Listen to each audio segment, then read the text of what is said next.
ഒരു ദിവസം കൊണ്ട് കേരളം മുഴുവൻ കാണാം. ഹെലി ടൂറിസം പദ്ധതിയുമായി ടൂറിസം വകുപ്പ്. കഴിഞ്ഞ ജനുവരി 3-ാം തീയതി മുതൽ കേരള സർക്കാരിൻ്റെ ഔദ്യോഗിക വെബ് പോർട്ടലിൽ പ്രത്യക്ഷപ്പെട്ട ഒരു വാർത്തയുടെ തലക്കെട്ടാണിത്. വിനോദസഞ്ചാര മേഖലയ്ക്ക് കുതിപ്പ് നൽകാനാണ് ഹെലി ടൂറിസം പദ്ധതിയുമായി വിനോദസഞ്ചാര വകുപ്പ് എത്തുന്നത്. കേരളം കാണാനെത്തുന്നവർക്ക് വേഗത്തിൽ വിവിധ ടൂറിസം കേന്ദ്രങ്ങളിലേക്ക് എത്തിപ്പെടാനും മനോഹരമായ ആകാശക്കാഴ്ചകൾ ആസ്വദിക്കാനും അവസരമൊരുക്കുകയാണ് പദ്ധതിയുടെ ലക്ഷ്യം. ഒരു ദിവസം കൊണ്ടുതന്നെ ജലാശയങ്ങളും കടൽ തീരങ്ങളും കുന്നിൻ പ്രദേശങ്ങളും ഉൾപ്പെട്ട കേരളത്തിൻ്റെ മനോഹരമായ ഭൂപ്രകൃതിയുടെ വൈവിധ്യം ആസ്വദിക്കുവാൻ പദ്ധതി അവസരമൊരുക്കും. പദ്ധതിയുടെ ആദ്യഘട്ടം എറണാകുളം നെടുമ്പാശ്ശേരിയിൽ ആരംഭിക്കുമെന്നാണ് വാർത്തയിൽ പറയുന്നത്. എന്നാൽ വാർത്ത വന്ന് 4 മാസം പിന്നിട്ടിട്ടും ഈ ഹെലികോപ്റ്റർ എങ്ങോട്ട് പറന്നെന്നോ ആരൊക്കെ കയറിയെന്നോ ആർക്കും അറിയില്ല. ഇത് ഒരു വാർത്തയുടെ കാര്യം മാത്രമല്ല.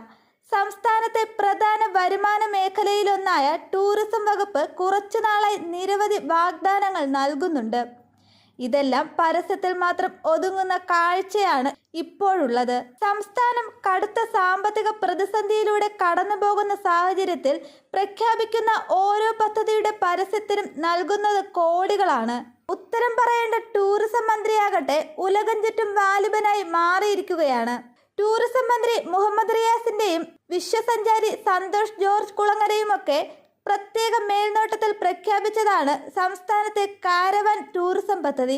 വിനോദസഞ്ചാര മേഖലയ്ക്ക് വൻ മുതൽക്കൂട്ടാകുമെന്ന് അവകാശപ്പെട്ടു തുടങ്ങിയ പദ്ധതി പേരിനൊരു കാരവാൻ പോലും ഇല്ലാത്ത അവസ്ഥയിലാണ് ഇപ്പോൾ. വിനോദസഞ്ചാര വകുപ്പിന്റെ വൻ വാഗ്ദാനങ്ങൾ വിശ്വസിച്ച് കാരവാനും കാരവാൻ പാർക്കും തുടങ്ങാൻ പണം നിക്ഷേപിച്ച സംരംഭകരിൽ മിക്കവരും കോടികളുടെ നഷ്ടത്തിലും കടക്കണിയിലുമാണ്. 36 വർഷത്തിനിടയ്ക്ക് ഇതാ കേരളത്തിൽ പുതിയൊരു ടൂറിസം പ്രോജക്റ്റ് എന്ന് വിശേഷിപ്പിച്ചാണ് മന്ത്രി മുഹമ്മദ് റിയാസ് കാരവാൻ പാർക്കുകൾ പ്രഖ്യാപിച്ചത്. ആഡംബര യാത്രയ്ക്കൊപ്പം പ്രകൃതി രമണീയമായ സ്ഥലത്ത് അതേ വാഹനത്തിൽ തന്നെ താമസ സൗകര്യവും ഒരുക്കുന്നതായിരുന്നു പദ്ധതി. കോടികൾ മുടക്കി നാടിനീളെ പ്രചാരവും നൽകി. കൊട്ടിഘോഷിച്ച ഉദ്ഘാടനങ്ങൾ നടന്നു. ടൂറിസം മേഖലയിൽ മുമ്പെങ്ങുമില്ലാത്ത എന്തോ നടക്കാൻ പോകുന്നു എന്ന തോന്നലുമുണ്ടാക്കി. എന്നാൽ മാസങ്ങൾക്ക് ശേഷം സംസ്ഥാനതല ഉദ്ഘാടനം നടന്ന വാഗമണിൽ നിന്ന് നോക്കുമ്പോൾ കാണുന്നത് കട്ടപ്പുറത്തായ കാരവാൻ ടൂറിസമാണ്. 4 സീറ്റും കിടക്കാനുള്ള സൗകര്യവും ശുചിമുറിയും മുതൽ ഹോം തിയേറ്റർ വരെയുള്ള സൗകര്യങ്ങളോടെ ഒരു കാരവാൻ ഇറക്കാൻ 1 കോടിയോളം രൂപ വേണം. 20,000 മുതൽ 25,000 വരെയാണ് വാടക. മുടക്കുമുതൽ മുതലാക്കണമെങ്കിൽ പകുതിയിലധികം ദിവസം നിർത്താതെ ഓടേണ്ട അവസ്ഥയാണ്. 1500ഓളം കാരവാനുകൾ ഇറക്കാൻ 373 സംരംഭകർ രജിസ്റ്റർ ചെയ്തെന്നായിരുന്നു ടൂറിസം വകുപ്പിന്റെ അവകാശവാദം.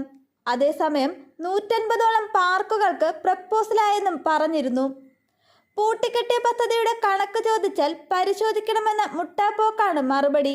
സഞ്ചാരികളെ ആകർഷിക്കുന്നതിൽ തുടങ്ങി കാരവാനുകൾ നിർത്തിയിടാനുള്ള സൗകര്യത്തിൽ വരെ വെറും വാക്കല്ലാതെ വകുപ്പൊന്നും ചെയ്തില്ലെന്നാണ് കൈപൊള്ളിയ സംരംഭകരുടെ സാക്ഷ്യം. തലസ്ഥാനത്തെ പ്രമുഖ ഹിൽ സ്റ്റേഷനായ പൊന്മുടിയിൽ നിന്ന് KTDC കാരവാൻ പാർക്ക് ഒരുക്കുമെന്നായിരുന്നു പറഞ്ഞിരുന്നത്.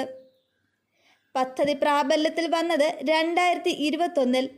പ്രചാരണ വീഡിയോ അടക്കം ആദ്യ വർഷം പരസ്യത്തിന് ചെലവായത് 90 ലക്ഷം രൂപയാണ്. 2ാം ഘട്ട പരസ്യത്തിന് 1,7,50,000 ലക്ഷം രൂപയും വേറെ ചെലവായി. ലോകമെമ്പാടുമുള്ള സഞ്ചാരികളുടെ മാറുന്ന അഭിരുചിക്കനുസരിച്ചായിരുന്നു പദ്ധതി എന്നാണ് ടൂറിസം വകുപ്പ് ഇപ്പോഴും പറയുന്നത്. പശ്ചാത്തല സൗകര്യം ഒരുക്കുന്നതിലും സംരംഭകരെ പെരുവഴിയിലാക്കുന്നതിനും പക്ഷേ മറുപടിയൊന്നുമില്ല. പദ്ധതി എണ്ണിപ്പറഞ്ഞാൽ ഇനിയും ഏറെയുണ്ട്. അത് 14 ജില്ലകളിലെയും ആയിരക്കണക്കിന് പദ്ധതികളിലായി അങ്ങനെ വ്യാപിച്ച് കിടക്കുകയാണ്. സംസ്ഥാന സർക്കാർ സാമ്പത്തിക പ്രതിസന്ധിയിലൂടെ കടന്നു പോകുമ്പോഴും ടൂറിസം വകുപ്പിന് മാത്രം ഇത്രയധികം തുക ചിലവഴിച്ച് എങ്ങുമെത്താത്ത പദ്ധതികൾ നടപ്പിലാക്കുന്നതിൽ മറ്റു വകുപ്പുകൾക്കും അതൃപ്തിയുണ്ട്.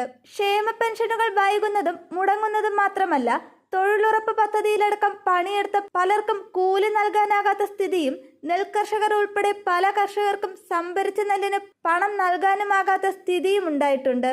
ട്രഷറിയിലും കടുത്ത നിയന്ത്രണങ്ങൾ ഏർപ്പെടുത്തി സർക്കാർ. ധനവകുപ്പ് അറിയാതെ ബില്ലുകൾ പാസാക്കരുതെന്നാണ് ഇപ്പോൾ വാക്കാലുള്ള നിർദ്ദേശം. ലൈസൻസും RCയും വിതരണം ചെയ്യുന്നത് മുടങ്ങിയതിന് കാരണവും സാമ്പത്തിക പ്രതിസന്ധി തന്നെ.